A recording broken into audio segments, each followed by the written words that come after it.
Financial Markets Assessment 3, Pre-recorded presentation and briefing note. My name is David Ball and I've chosen Article 15, whose title is Over 80% of Aussies might not have enough to retire.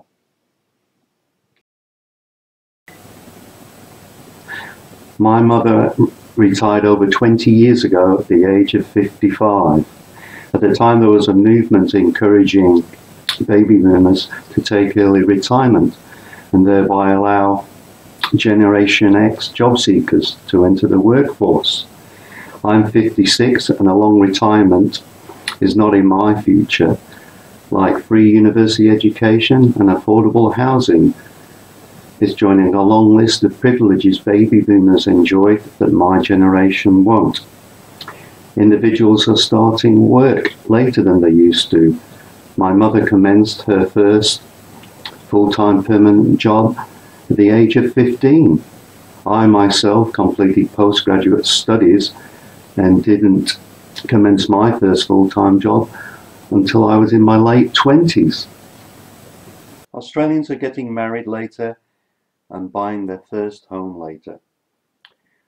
The next slide shows the median age of first-time marriages. In 1975, the median age for women was 21 and for men 23. Fast forward to 2013, the median age for women has now risen to 28 and for men it's risen to 30. This slide shows home ownership rates over time for younger households by age cohort.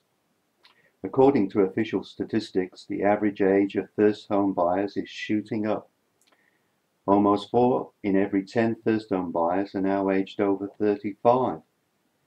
If you commence a 30-year mortgage at the age of 40, the probability is you will not be ready to retire by the age of 60. The media are constantly informing us we'll need approximately $1 million in our superannuation. Most households are paying off colossal mortgages and will have nowhere near the amount they will need for a comfortable retirement. Our next slide shows the mean wealth by age of head of household. As we can see, the average head of household with an age of 60 has approximately $300,000 in superannuation. They may well have $1 million worth of assets, but the family home accounts for a considerable portion of this and therefore not easy to access. In Australia, it is assumed that people will retire on their superannuation savings, perhaps topped up by the age pension. The assumption that superannuation savings accounts for the bulk of households' savings has underpinned the claims that most Australians aren't saving enough for their retirement. The next slide shows household net wealth by income percentile, age and source.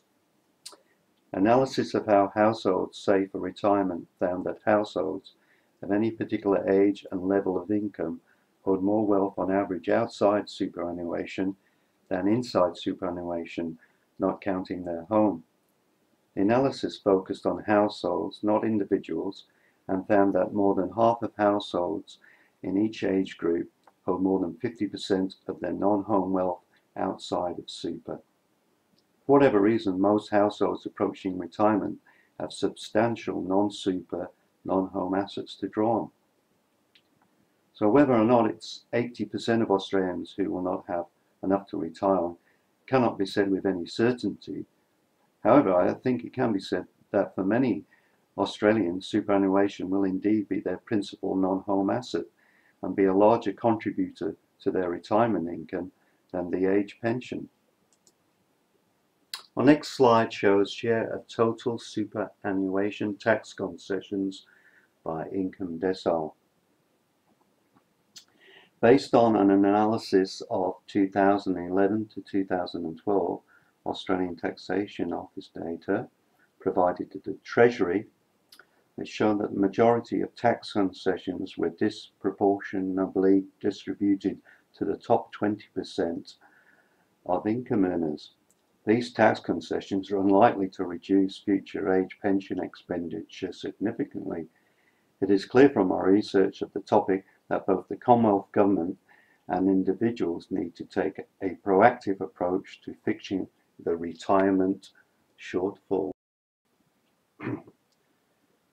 I think successive federal governments have contributed significantly to the policy instability and the undermining of the superannuation system. I think there needs to be policy reforms so the superannuation system can target the objectives it was created to achieve. With an ageing population, the government has the inevitable task of reducing the cost to the retirement income system. Presently, there are very large superannuation balances in the system, which likely will not be used for the purposes of retirement income. The course has made me realise that with increasing longevity and current low bond and interest rates severely affecting investment returns, a large cohort of Australians will be unable to retire comfortably. The brutal reality is that if longevity keeps increasing, many Australians will retire with insufficient retirement funding. The Association of Superannuation Funds in Australia retirement standard for a comfortable lifestyle is a widely used benchmark and specifies a minimum income of $57,665 for couples and $42,158 for single people. According to an in-depth study by researchers at the University of Melbourne of the adequacy of retirement savings, they found only 53% of couples and 22% of singles are on track to achieve a comfortable level of retirement income. The majority of Australians are not giving enough thought to financial planning for retirement.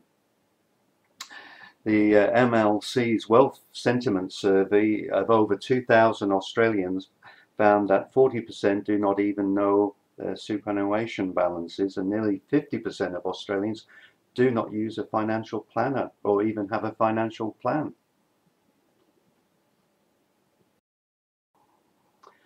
According to an in-depth survey carried out by researchers at the University of Melbourne on the adequacy of retirement savings, they found only 53% of couples and 22% of single people are on track to achieve a comfortable level of retirement income. Basically, the majority of Australians are not giving enough thought to financial planning for retirement. MLC's Wealth Sentiment Survey of over 2,000 Australians found that 40% do not even know their superannuation balances, and nearly 50% of Australians do not use a financial planner or even have a financial plan. Thank you very much for listening to my presentation.